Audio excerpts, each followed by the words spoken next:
સ્વાગત છે તમારું વિરાજ કિચનમાં અને ફરી પાછા મળી છે આપણે એક નવી રેસીપીની સાથે અને આજે બધાને રેસીપી શેર કરવાની છું સાબુદાણાની ખીચડી કે કેવી રીતે બનાવવાની. તો અહીંયા છે સાબુદાણા અને સાબુદાણા મેં બપોરે 1 વાગે પલાળ્યા હતા અને એકદમ મસ્ત પલળી ગયા છે. તમને બતાવી દઉં કે કેવા પલળી ગયા છે. આવી રીતે પલળી 5 થી 6 કલાક આપણે સાબુદાણા પલાળવાના છે. તો પલળી પણ ગયા છે અને આપણે એને જારીમાં કાઢી લેવાના છે. તમારે ખીચડી બપોરે બનાવી હોય તો તમે સવારે પલાળી શકો છો અને સાંજે બનાવી હોય તો તમારે બપોરે પલાળવાની. મતલબ મને 5 થી 6 કલાક તમારે એમને પલાળવા પડે સાબુદાણાને. તો આપણે સાઈડમાં રાખી દઈએ અને અહીંયા બધી છે સામગ્રી. તો એમાં જોશે માંડવીનો ભૂકો અને એમાં છે બટેકા કટિંગ કરેલા એકદમ બારીક બારીક અને અહીંયા છે ટમેટા, મરચા અને છે આદુની પેસ્ટ અને અહીંયા આપણે કઢાઈ મૂકી દીધી છે. એમાં આપણે સૌથી પહેલા આપણે તેલ મૂકીશું અને આગળ આપણે કન્ટિન્યુ કરીશું.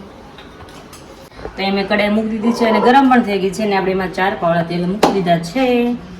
ગરમ તેલ થઈ જાય એટલે ફટાફટ મસ્ત આપણે વઘાર કરવાનો છે અને આપણે મસ્ત મજાની સાબુદાણાની ખીચડી બનાવવાની છે. અને ખીચડી એવી બનાવવી છે કે બેઠા બેઠા મોઢામાં બધાને પાણી આવી જવું જોઈએ અને કમેન્ટમાં આવવું જોઈએ કે વિરાલી અમે બનાવવાના છે, વિરાલી અમે ઘરે બનાવવાના છે, એવી મારે મસ્ત મસ્ત કમેન્ટ જોઈએ છે. એટલા માટે તેલ ગરમ થઈ ગયું છે અને ઘણા એમ કહેતા હોય કે અમે રાઈ જીરું નથી ખાતા. અને નાખશું આપણે આખું જીરું, એમાં નાખશું આ તમાલપત્ર ને સૂકું મરચું અને પછી નાખશું આપણે આમાં અડધી ચમચી હળદર. તો હવે એમાં નાખશું આપણે આદુ અને મરચા અને ટમેટા છે ને હું છેલ્લે નાખું છું. તમને બતાવીશ કે એનું કારણ શું કામ છે, એનું કારણ શું છે કે ટમેટા છેલ્લે હું શું કામ નાખું છું તમને હું છેલ્લે જ બતાવીશ. એટલે વિડીયો તમે છે ને અધૂરો મૂકો નહીં એટલા માટે. આદુ મરચાની પેસ્ટ અહીંયા ચડી ગઈ છે. હવે નાખી દઈશું એમાં બટેકા. કારણ કે બટેકા ચડતા વાર લાગે એટલે આપણે કટિંગ એકદમ ઝીણું ઝીણું કર્યું છે એટલે બધા બટેકા નાખી દઈશું. અને માંડવીનો પાવડર છે એ ક્યારે નાખવો ને તમને એ હું બતાવીશ. એટલે 1 by 1 એટલે તમારે એકદમ સીટ પકડીને બેસી જવું પડશે. મારું જો તમે તમારે રેસીપી જોવી ને પ્રોપર મારી તો આપણે મિક્સ કરી દઈશું. હે મમ્મી સ્મેલ હારી આવી ને વઘાર એટલે સ્મેલ હારી આવે ને. તો ખીચડી બનાવવાનું બાકી છે કારણ વઘારની સ્મેલ પહોંચવાય. મેઈન વસ્તુ તો વઘાર ઉપર જ હોય છે ને ડિપેન્ડ, હે ને વિરાજ? હા એની ઉપર જ હોય. વઘાર સારો હોય ને તો મસ્ત આપણી સારી જ બને. તો એ મસ્ત ને આપણે મિક્સ કરી દીધું છે. હવે એમાં નાખશું આપણે નમક સ્વાદ અનુસાર. જેમ કે તમને બધાને ખબર જ છે કે ગમે વસ્તુ જ્યારે બનાવું ને તો ચડતી હોય ને ત્યારે એમાં નમક નાખું છું અને નમક નાખવાનું આપણે સ્વાદ અનુસાર. કારણ કે જે આપણી વસ્તુ કાચી હોય ને તો ઘાય ચડવા મળે એટલા માટે. તો પાછું આપણે મિક્સ કરી દઈશું. કમસે કમ આ બટેકાને ચડતા 5 થી 6 મિનિટ થશે. એટલે આપણે ગેસ એકદમ ધીમો રાખવાનો છે અને ઉપર આપણે ડીશ ઢાંકી દઈશું અને વચ્ચે વચ્ચે 1 થી 2 વાર આપણે ચેક કરવાનું છે. અને અત્યારે આપણે ડીશ ઢાંકી દઈએ. આપણે પ્રોપર મસ્તના જે બટેકા હતા ને એકદમ બફાઈ ગયા છે. 5 થી 6 મિનિટ થઈ અને વચ્ચે વચ્ચે 2 વાર મેં ચેક કર્યું. કારણ કે હલાવવું પડે તો બટેકા જે બેસી જાય થોડા ઘણા. અને હવે આપણે એમાં નાખશું માંડવીનો ભૂકો અને એને આપણે 2 મિનિટ ચોડવાનો છે. અને પછી આપણે એમાં સાબુદાણા એડ કરી દઈશું. કારણ કે સાબુદાણા જે ચડશે આમ એકદમ મસ્ત ને એકદમ પાણી કલર નાખી ને ત્યારે આપણે ચોડવાના છે આમાં. એટલે એની જોડે જ આપણે આ સિંગદાણાનો જે ભૂકો નાખ્યો છે ને એ ચડી જશે. અને આપણે હવે નાખી દઈશું એમાં સાબુદાણા બધા એડ કરી દઈએ આપણે.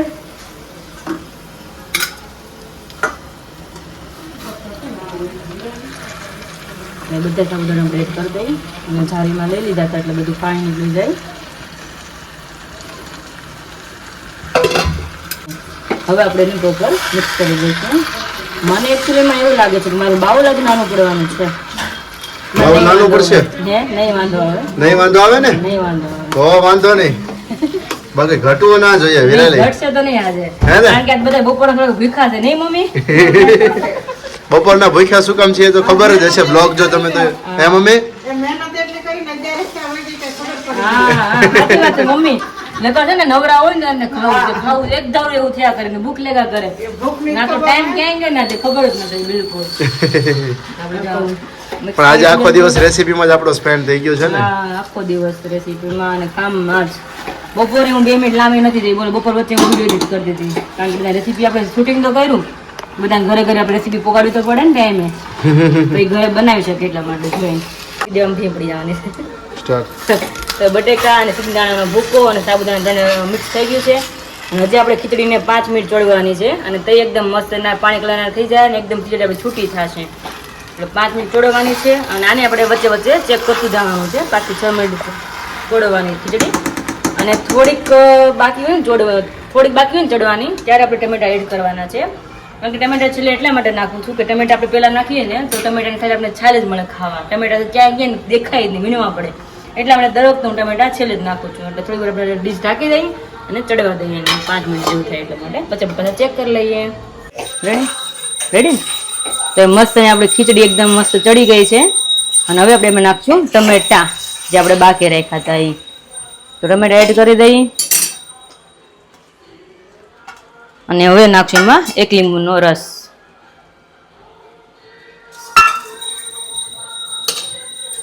અને એમાં નાખીશું લાલ મરચું પાવડર. કારણ કે લીલા નાખ્યા છે ને એટલે આપણે 1 જ ચમચી નાખશું.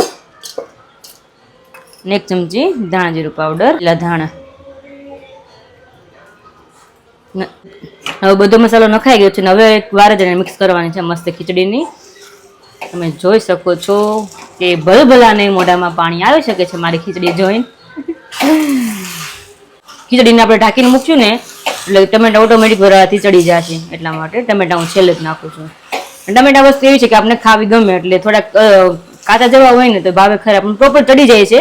એટલા માટે હું છેલ્લે નાખું છું. તો પ્રોપર આ મારી ખીચડી બનીને રેડી થઈ ગઈ છે.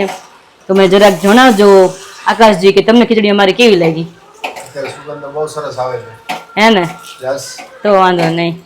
તો જો એકદમ છૂટી એકદમ લચકાદાર ખીચડી બની રેડી થઈ ગઈ છે.